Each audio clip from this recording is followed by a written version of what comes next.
What's going on YouTube? It's your boy Studio Breeze. I'm here with my guy. Keith Mills, what's good, y'all? And today we talking about our favorite new anime protagonists. Now we got two coming up from this winter season that have been going absolutely dummy insane. And also two fantasy series. I feel like fantasy is on the rise as of late, which I'm very happy to see because growing up I always liked different types of fantasy series, mixed in with my shonen series and whatnot. And so we got Sentenced to Be a Hero, my boy Xylo Forbots. And who do you have here for us today, Keys? I got my boy, Orandora from Jack of All Trades, Party of None. Now, I haven't really seen too much. I've seen a fight clip that he sent me, and I can see that it's definitely one of those ones where it definitely blends the 2D and 3D, which is becoming more of a thing in this era of anime, which I feel like they're doing it a lot more seamlessly and a lot better.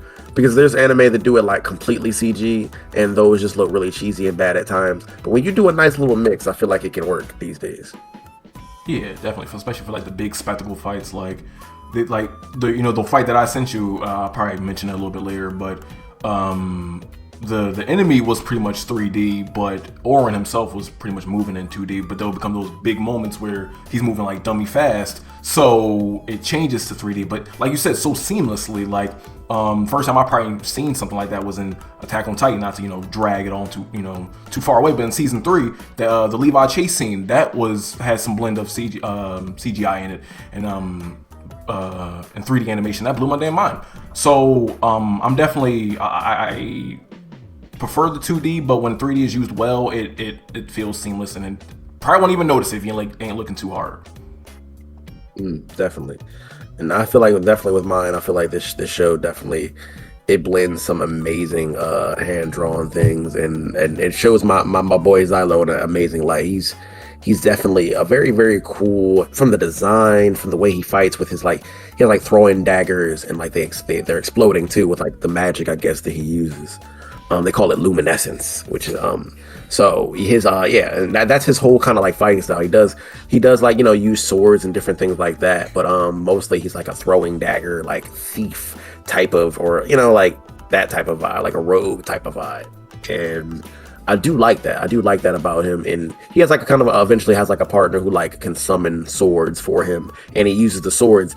It's just like he uses the fucking the daggers. Like eventually it's throwing whole ass swords, flaming swords at people, and stuff like that. And it's definitely like really cool, like really an interesting spectacle to see.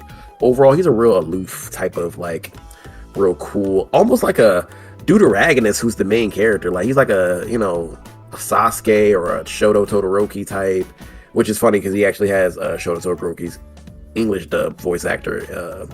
And it's really cool to see that, instead of the usual main character who's really bubbly and kind of like has these huge aspirations and things like that. He's nothing like that, like at all. How would you describe your boy? It's funny that you brought up Todoroki, because I think more or less he is similar to that. Like I know a lot of people like to joke about somebody like Sung Jin Woo for not having much of a personality. I feel like a lot of that is based off the voice as well, where the more personality someone has, more bubbly their voice might be, or more higher pitched or whatever. And Oren kind of goes, it depends on the emotion, it depends on the scene, where a lot of the times he is like a calm person. He kind of talks almost monotone like, but is a person who knows what he has to say, knows what he wants to say. And then there are moments where he's fighting, and it feels like, oh yeah, this is an anime protag through and through. I like that he was a support magic caster before like the events of the show, and then he became a swordsman, and now he kind of uses both, and it reminded me so much of like my very first Skyrim character. So I feel like that's part of the reason why I gravitated towards this type of protagonist. And not only is he a swordsman who uses magic, he also is above the rest of these motherfuckers and creates his own spells. And these spells are like OP, bro. I'm not gonna lie to you. And not only does he create the spells, he has other spells to amplify himself and others around him. So, I mean, it's funny given the story. If you have this type of character in like a hero party, for lack of a better term, you'll be fucking set, honestly. But he's one of those characters, I feel like, probably similar to some shows you may have watched from time to time, where he is outcasted from his party. Oh Yeah. no! Oh, he's like that. Okay. Yeah, he's outcasted from his party and is shit on. Honestly, it gave me a little flashbacks to something like Naruto or like the characters in Promised Neverland. Not necessarily how evil it was, but just like how blatant and how just fucked up it is to you know view someone like this and have it all be fucking fake as fuck. Like the characters that shit on him in that party, bro, it was gonna piss y'all off. But that is just the type of character that he is. Despite what people are saying about him, he still shows up. He does that damn thing. And at the core of his character, he is somebody that just wants to help and wants to find a place to belong. And I feel like a part of me resonates deeply with that. And I feel like everyone probably can find a little piece of themselves in Oren as well. So that's why he's definitely been my favorite protagonist so far this year. I'm glad you definitely brought up like how other people perceive him as well. While I won't go too much into, I mean, essentially being sentenced to be a hero is it's worse than a death sentence in this world. I won't get into how for potential spoiler, spoilers and things like that. I will probably wait until our next video talking about possible favorite new anime, because that's where we're gonna get more into everything, and also the season will be over. So yeah, but overall, I think when it comes to Xylo, when it comes to how people perceive him, there are a list of people. They're called the Holy Knights, and a lot of them, the regular peasants and citizens and stuff like that in the country and stuff. They look at heroes in a bad way. They're pretty much the exact opposite. They look at them like crooks and criminals and things like that. So there's different reasons and ways that people get sentenced to be a hero. So without talking about his reason, the way a lot of people around him, his fellow heroes, there's even a hero captain who's like kind of like a negotiator in a sense for supplies and things of that when it comes to the missions, the dangerous ass missions that the heroes have to go on. From the captain to the other heroes to even some holy knights that they come across in the missions and stuff like that. I think they definitely kind of see his character as more of like, yeah, he's aloof and trying to, do things all by himself, but he also is doing that in order to save others and not just save his own skin. He's willing to put his life on the line repeatedly on some Megami type shit, over and over and over again, and honestly really not care that much about his own, demise, whether it occurs or not. And I think that's really noble. And I think eventually as the series goes, we'll see him warm up, because he is a team player and he does have a crew and he knows how to actually act around all of them to kind of get the best out of them. But I feel like eventually we'll see more of him with his warmer side, eventually.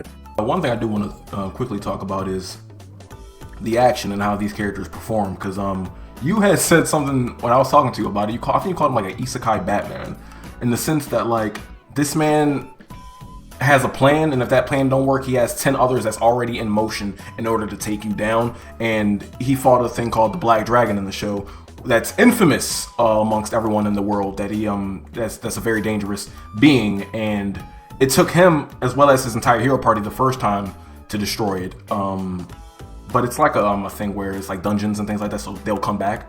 I believe that's how it works. So he ended up fighting it by himself, and those fucking plans, bro, is like, when one thing didn't work, one thing was already in motion just in case that thing didn't happen. And like you guys mentioned something with Xylo, that it's like he will risk his life in order to get the job done. And the way the swordsman that he is fucking fantastic. The magic, bro, literally enhances every fucking thing, because I honestly feel like he's, with the magic that he already has, the magic that he can create and has created, I don't know, man. Power-wise, he can be up there with probably some of the, not some of the strongest, because the anime feats are very wild, but he can definitely put in fucking work. Absolutely. I definitely like that, with his Xylo's different fighting style and stuff like that, it doesn't really lend itself to be him to look super, super powerful in a power scaling traditional type of sense. It's more of like a strategy and spectacle of just, the visuals of what he end up, does with himself and his team as well. And I'm all here for it. I don't need the high octane battles all the time. I actually do enjoy a little bit of a brain battle sometimes, or just, people just putting their all in to do, one crazy. That's one thing they definitely do. They do well with him, is have him like exhaust so many different options and then come up with some crazy end all be all type of solution that's insane and looks amazing. Yeah, same with Oren, definitely. Damn, it's funny you said that. But yeah, definitely. So I feel like those are all the reasons why I would say that Xylo Forbot's My Boy is definitely. I feel like for this year, 2026 is going to end up being one of my favorites, if not my favorite anime protagonist. Yeah, I agree too. And since recently both of these shows have been announced for a season 2, makes me hella excited to see what my boy Oren gets into. Because I'm a little more than halfway through the first season. There's only one season out right now, but I'm really excited for the journey. It's definitely one of them shows where there's like not a main focus point on, like, there's not one particular goal that has to be met at, like, finding, the One Piece, becoming king of the pirates, that type thing. But Yeah. there's definitely things adding up and the world building that's influencing the story, and I can't wait to see where it goes from here.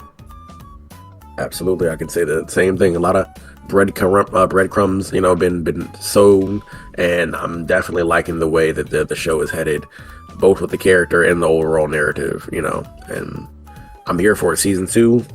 I mean, I'm halfway through season 1, but y'all gonna hear me talk way more in depth in the next video about once niggas get finished season 1. But yeah, definitely excited to see more of this coming.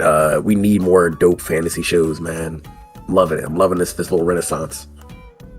Yeah, and like you had mentioned about the whole fight thing. It's definitely one of them shows that doesn't have the most crazy stylized fights or whatever, but still impactful for what's happening in the story, and just still overall looks good. It doesn't need to be imploding. My sensory overload doesn't need to be exploding in order to enjoy a fight. And I'd say this is definitely a top contender for probably best anime for the winner for certainly. Can't wait to see where it goes from here. Right. Well, there you go. We got my boy Xylo, and we got my boy, what's his name? Oren Dora. Put some respect on his goddamn name. I'm Keith. And I'm Breeze. And the struggle arc continues. Be breezy.